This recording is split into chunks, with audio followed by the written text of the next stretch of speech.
The following program presents principles designed to promote good health and is not intended to take the place of personalised professional care. The opinions and ideas expressed are those of the speakers. Viewers are encouraged to draw their own conclusions about the information presented. Welcome to Healthy Living.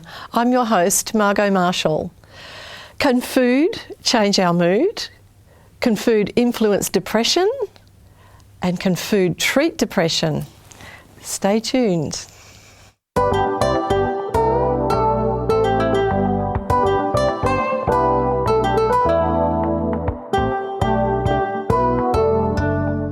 Healthy Living is a production of 3ABN Australia Television, focusing on the health of the whole person, body, mind and spirit. You'll learn natural lifestyle principles with practical health solutions for overall good health.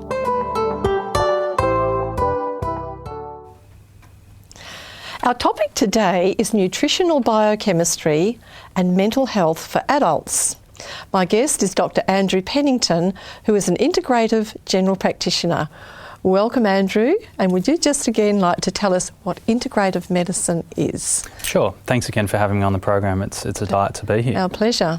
So just a refresher for those who don't know what integrative medicine is. Essentially, it's a combination of using orthodox and traditional medical strategies with evidence-based complementary medicine strategies. So it's quite a broad field. There's not a lot of standardised approaches in integrative medicine, but most integrative medicine doctors would have probably a broader understanding of nutrition, of the role of lifestyle, of the role of environmental factors, and then some of them are also involved in some other practices such as traditional Chinese medicine or acupuncture, or there's a number of other approaches that some integrative doctors will take. But you have a couple of very special interest areas, don't you? I do. So my major area of interest is nutrition and lifestyle medicine, and particularly today we're going to talk a little bit about the role of nutrition and brain health and how that impacts on mental health in adults. Oh, that's great. So let's get started. Sure. So I think the first thing I'd like to just mention about is the prevalence of mental health conditions.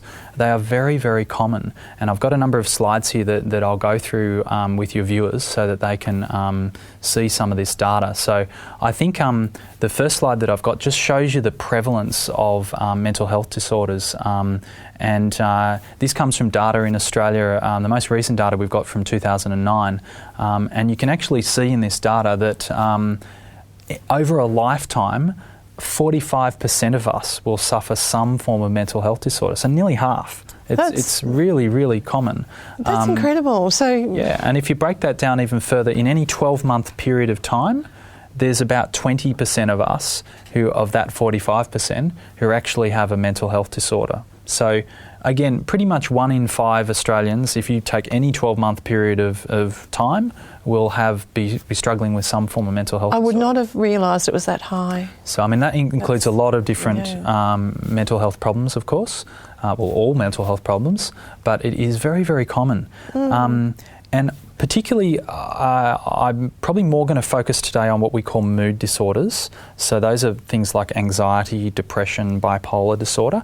And these things, I'm going to talk a little bit about symptoms because some of your audience may be wondering about, well, what are the symptoms of these conditions? Yes, sure. And in particular, if we have a little look on the screen, if we can see that, this shows some of the different symptoms that can be present in anxiety and depression. And I think probably just to emphasise with depression, we all will have sadness through our life at times. That's quite normal. Human beings are emotional and that's normal. But to have feelings of ongoing sadness and worthlessness and not enjoying things that you normally enjoy doing for any prolonged period of time, we would usually say certainly over 2 weeks, but probably more like over 6 to 8 weeks. If that's happening to someone, then they may well fit the criteria for a depressive episode. And anxiety has a lot of links, and I'll show you the links shortly, but there are symptoms, particularly with anxiety, where people feel very tense and trembling. Their breathing rate can be up. They may actually feel palpitations in their heart and feeling nervous, or there's this just sense that something's wrong and going to happen to them, and the world's going to, be an impending sort of doom, and obviously they can sweat and have high heart rate. Now, again, we've probably all experienced these symptoms at some point in life, maybe when we're standing in front of public speaking, maybe when we're talking on the video camera, but you know, this is something that happens very occasionally to an individual who does not suffer from anxiety. But for someone who has anxiety, this is happening very frequently. And it's really, you know, it's really how much of these symptoms they're having rather than whether they're having them at all. And there is a combination, and the next slide should show us different shared symptoms. So just excessive worrying, agitation. You mean shared between anxiety and depression? That's right. Yes. So people can have these symptoms in both. And I think a really big one is just brain fog and concentration, you know, poor ability to concentrate. And I think if you ask that to people and they just, you know, they're not sharp at their work or they're not sharp at home, they just can't make good decisions and they're struggling to concentrate, they can be signs of anxiety, depression. So I guess if we looked at traditionally, how do we actually treat these medical conditions? And there's certainly some very helpful strategies within traditional medicine. So with mild to moderate symptoms, we usually try to avoid medications and we try to look at counselling-based strategies through cognitive behavioural therapy and other psychology strategies. And exercise is also a useful strategy, and there's various other things. Some people find that having some quiet time or spending time out in nature or whatever it might be, those things are all important strategies for and many people manage their symptoms with those things alone. Yeah. But when they become a bit more severe and you meet the criteria for a major depressive episode or significant anxiety condition like OCD, you may well require traditionally drug therapies. Mm-hmm. And these are usually in the order of different types of antidepressant medications. Now, the trouble with this, although they're helpful for many people, they're not helpful for everyone. And I'm sure that there are some of your listeners out there who have experienced one of these conditions, possibly been placed on one of these medications by either their GP or a psychiatrist, and have had an adverse reaction to this medication, to one of the medications they were put on. And it's very common to get adverse reactions to the medications. I don't think there's is this correct? I don't think there's a single drug that doesn't have side effects. Look, I think that's a fair comment. I guess it's how manageable the side effects are. Yeah. But you're right. Drugs will affect more than one body system. But look, of course, the role here is to try and recorrect what's going on in the brain. Yes, and there's a place for that intervention. And out of this conversation, I do not want anyone to go off their medication. Please do not understand that, okay? Without talking to a medical practitioner who is monitoring your mental health. However, we need to be aware of the limitations of the medications. And as I said, one of them is side effects. And, you know, not infrequently it can create problems with sleep. It can create gut problems and nausea and vomiting, headaches, sexual dysfunction. There's a number of side effects that people will experience from antidepressants potentially. Now, of course, that's not all. There's some that I've used these medicines with who are very, very happy and pretty much say, listen, you've made a massive difference to my life. I'm feeling a lot better. But I'll tell you one other side effect that's interesting is that some people will tell me they flatline with their mood. So you may have removed their negative side effects of, you know, worthlessness, feeling down, and what we call the negative aspects of the mental health, but they don't have any joy in their life. They don't have, you know, they're not happy. They're just flatlining their mood. And you could probably tell them that, look, your dog's died, and they might go, oh yeah, you know, they're just flatlining. They're not going up or down in mood. And many people do not like that at all. Now, the other aspect of the problems with medication, of course, is that some people they just don't work in. And we've found that to be the case. Antidepressant medicines probably work in about 50 to 60% of patients for depression. And that's certainly not 100% and nowhere near it. So there are problems with these strategies that call us to look deeper and more holistically. Can we help people not just by using drug medications? And the answer is yes, we absolutely can. And I want to talk a little bit perhaps to understand more deeply how do we, you know, what causes these problems in the first place. And the next slide I'm just going to put up there, it comes from Beyond Blue's website, which I would recommend if people are interested in looking further. And the answer is we don't know exactly what causes these problems, but we certainly got a lot of clues. Certainly life events. You know, I've had numerous patients who've had a traumatic life event that has pushed them into depression or anxiety. There are personal factors. We talked a little bit about this in an earlier program, where family history of mental illness is very important, and that's probably because of inherited different biochemistries in the brain that are passed on that predispose one to a certain behaviour traits and certain personality traits, and we've just mentioned that as another issue. We certainly know, for example, that perfectionist behaviours can be associated with increased depression and eating disorders. So that's a personality trait that some of us have, and if it gets out of control, it can cause a problem. Clearly, having a serious medical illness.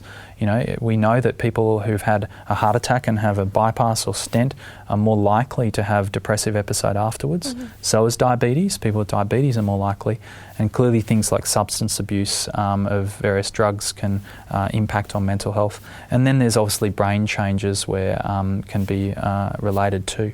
So it's a combination of a lot of factors that can come to play that can perhaps cause it, but we don't always know exactly what it is. And I should add just one more thing.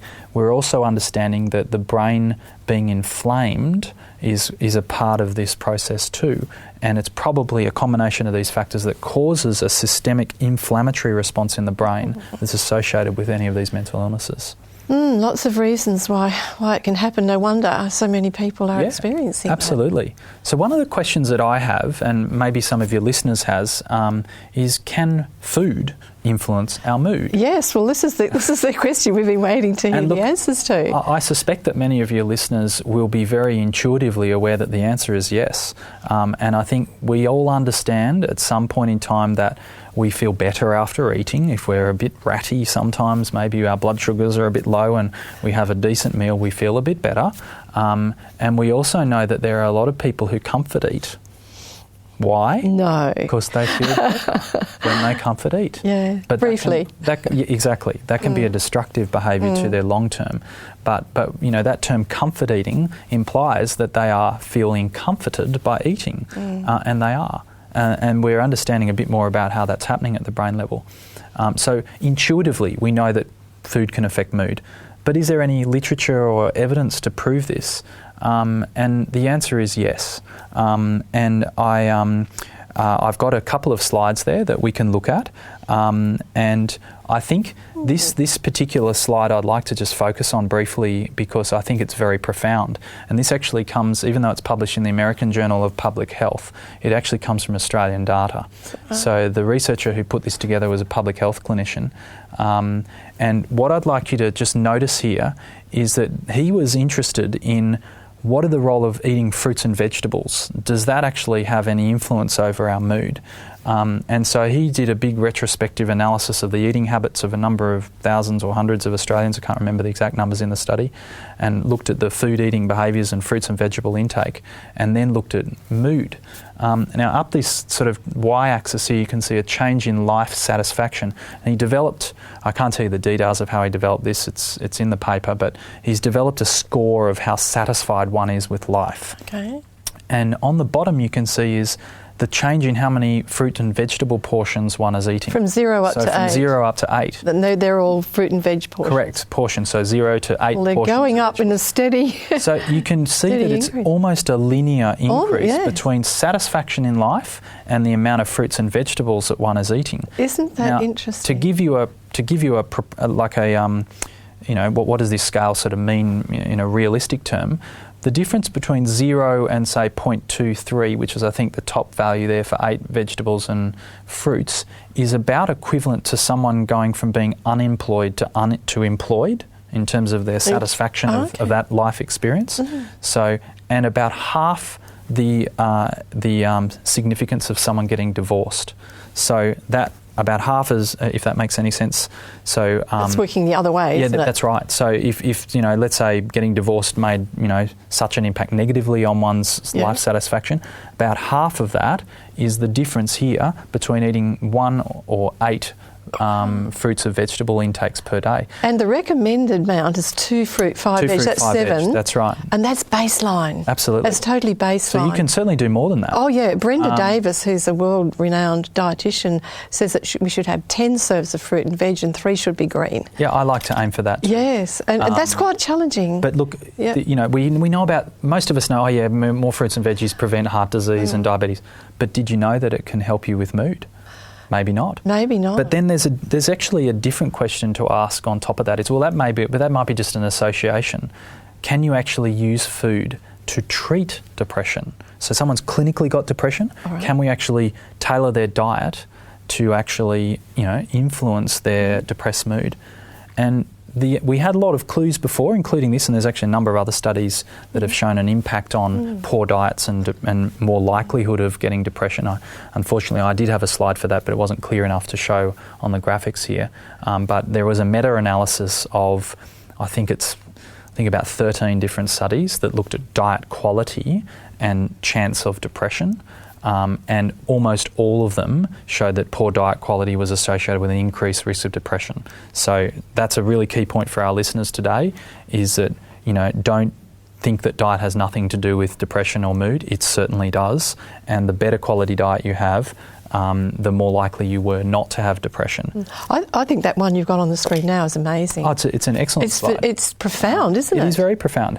But then, as I say, the next clinical question is, well, okay, we've got associations here between mood and diet, but when someone has depression, can we treat them with diet? Yes. And as I say, the answer is yes. And this is just recently, again, Australian data. And I want to show you this randomised control trial that was done by Felice Jacker and her colleagues at Deakin Uni in Melbourne.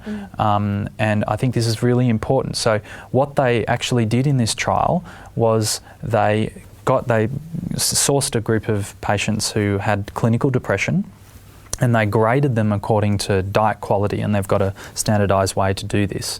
And essentially they took the cohort of people that answered their questionnaires who had what they viewed as a poor quality diet and depression, and then they took that group and they randomised them, and they said, all right, this group we're going to give dietary advice, and you'll go into that arm and we're going to improve your diet. This group will just give you standard sort of social support care that anyone would get normally. Now, have a look at what happens in the two groups here.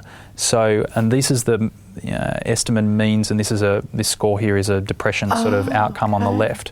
So the social support group, this is their baseline is in blue, and after the intervention at 3 months' time of social support, they had improved too. You can see that they've improved their depression scores. But look at the diet group. It's a much bigger improvement in their scores. It's double the difference. Exactly right. Well. So this was a randomised control trial that proved probably for the first time that a good quality diet, and I should say that the style of diet that was used in this was a Mediterranean style diet, where they used a lot of fruits and vegetables, lots of plant foods, whole grains, whole foods. Good oils, fish. So that's the style of diet that was done here, and that showed this kind of effect. I don't know what your next slide is actually, but I'm wondering whether they did another study using both diet intervention and social support. Wouldn't it be interesting? Yes, it would. And look, because that had an effect, and that had twice the effect. Absolutely. So you'd have to, I think you could safely assume, or as a layperson I could safely assume, that you'd get an even better outcome. Look, I must say I can't remember, I'd have to reread the study, but I can't actually remember if they actually did do that in the study. It may well have been that the diet intervention also got social support. But I'm just, as I say, I just can't remember from the detail of the study. But that's the studies there at the bottom there for any who's a studious person and wants to look it up. Right. And I should say that there is you can Google Food and Mood Centre in Deakin Uni, and they've got quite an interest in looking at these sort of constraints and looking at how we improve people's moods using food. So now, I do often get... Sorry, did you... Oh, it's just a little something that came to mind as you said that, and I'm thinking, probably everyone's thinking, do you mean I have to eat broccoli or something? But do you know what? One time my daughter and I were running a program for a big convention, and I think we had maybe 100 children between the ages of 7 and 9, and we decided to promote fruit and veggies. It was about fruit of the spirit from the Bible, so we promoted fruit and veggies, and we did it in interesting ways with games and what have you. And it only went for about over the Easter break. It wasn't very long, but where we were sitting there, probably on the second last day, having lunch a little bit late out under a tree, and a little boy in our group was standing a bit of a way off, sort of looking at us a bit shyly, and then after a while he said, "Can I say something?" Yes, yeah, come on, you can talk to us. Came over, he said, "Well, when I came to camp I hated broccoli and now I love broccoli." And I'm thinking, how's that possible?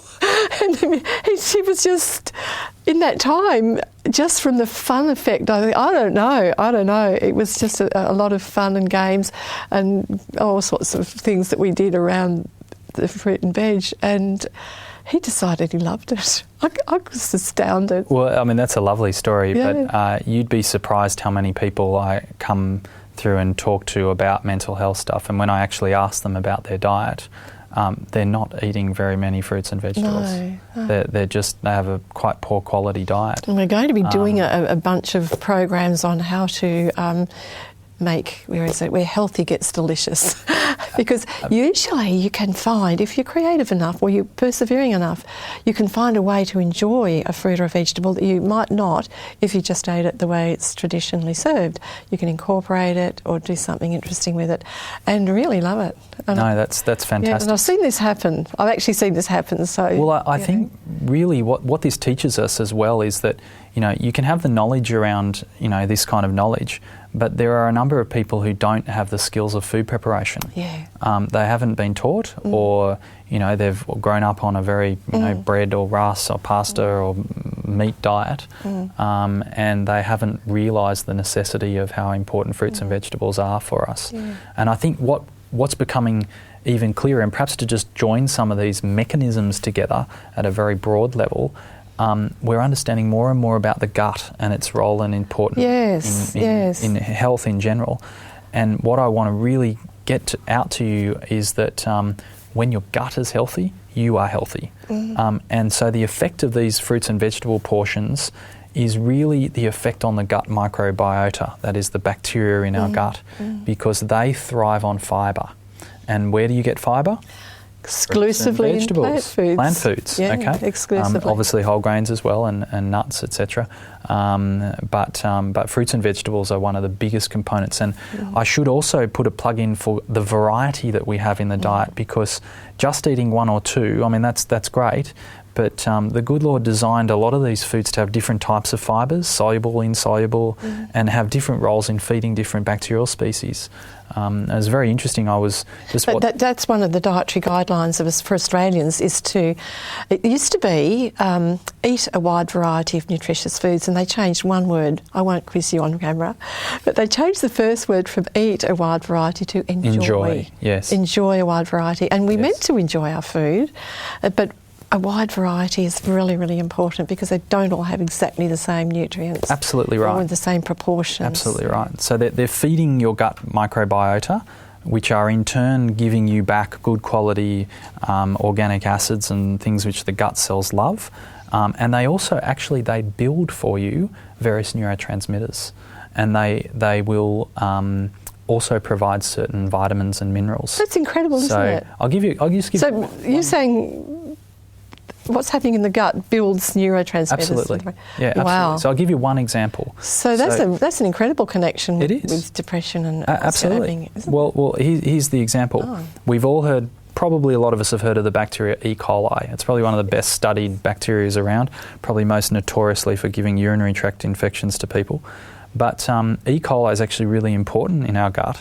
And if it's fed well and in good proportion, it will give you tyrosine, tryptophan and phenylalanine, which are 3 amino acids that build neurotransmitters. Whoever would have thought that E. coli would be... So that actually does that for you, and it also provides folate and a vitamin called vitamin K2 and probably a number of others. So, and that's just one, and I'm certainly no expert in the microbiology, but these bacteria are doing good stuff for us, and if we provide the healthy ones that are supposed to be there in the right ratios, they will pay us back. And you'll have a function at the gut level, so those neurotransmitters like serotonin help those gut cells to be functioning, but they will probably, some will also cross into the brain and then help you to feel a bit happier. So I think it's a very, very profound benefit to be understanding what these nutrients or what these bacteria do when they're fed the right food. Yes. And I think that's one reason why this certainly works. Giving good quality foods helps mood. I love the way your whole approach to this, and that you have various different approaches, and you know, the traditional and you've got the lifestyle approaches. If someone wanted to come and see you or they wanted to contact you, how would they do that? Sure. So my clinic's in Sydney. It's called Sanctuary Lifestyle Clinic. I love the name. You like Beautiful that? name, yes. Yeah, I think it's a good name too, but I'm biased. But yeah, the website you can see on camera now is sanctuaryclinic.com.au. I also have a Facebook page, which you're welcome to like, and I've just started a YouTube channel. Oh, okay. So people can see some educational videos as I put those up over time, and that's a service for You'll people. be able to put this on your... Maybe. So I'd be delighted to help you. We also have a nutritionist who also focuses on a lot of this kind of stuff, good gut health, providing good quality nutrients to the gut. I also have a naturopath who's also interested in this style of things, and I have a psychologist who is wonderful with counselling people. That's fantastic. So you've got a range of people who are just coming from different perspectives to help people. Absolutely right. With their concerns. So I'd also like to talk a little bit further, and this will have to be part 2 for our next discussion, a little bit about individual biochemistry of the brain and how we can actually target and use different dietary and nutrient strategies for specific individuals. And I think this talk today in part 1 has been around looking at whole food approaches and the role of food in general and good quality foods, and how that actually impacts at a biochemical level on the brain and at a clinical level, which you've seen from the data. But there are situations where we actually have to use particular targeted approaches where the general approach is still valid, but we kind of hone the approach within that general approach. And unfortunately, we also recognise that there is different soil qualities around the world, and in Australia, some of the soils where we grow our fruits and vegetables don't always contain as many vitamin and mineral nutrients as we may like for optimal health. So in some situations, we actually have to consider supplementing in order to get to the levels in the blood and brain that we want for optimal mental health. And what are you getting very positive results by using that targeted approach? Absolutely. So the approach that I'm going to talk about in the next section is something that I've learnt through a lovely I guess medical doctor approach in the United States, Dr. Bill Walsh, and he's looked at biochemical individuality of people with mental health problems, and he's actually figured out how to manipulate their mental health for the better using supplemental and dietary approaches. And I've found probably about 75, maybe even 80% of my patients will actually improve, and I don't even need to use a medication with them. So it's enormously Say powerful. that one more time, 75. Probably about, anecdotally, 75 to 80% of my patients would improve. That's not all of them. No. And obviously I react according to what extent? How? Oh, some dramatically. Some modestly, but most of them will improve. And occasionally we need to use some medication to supplement. They work both very well isn't together. that interesting, by using some extra nutritional supplements in certain cases as needed, and you obviously test for that. That's wonderful. I'm looking forward to the next program because I'm sure many people are, because it's not a nice way to live when you have these problems. Well, our goal is to support you on your journey through life, and we trust that today's program has been helpful to you or to someone that you love. Remember, you can watch our programs on demand. Just visit 3abnaustralia.org.au and click the watch button. God bless you. You've been listening to a production of 3ABN Australia Television.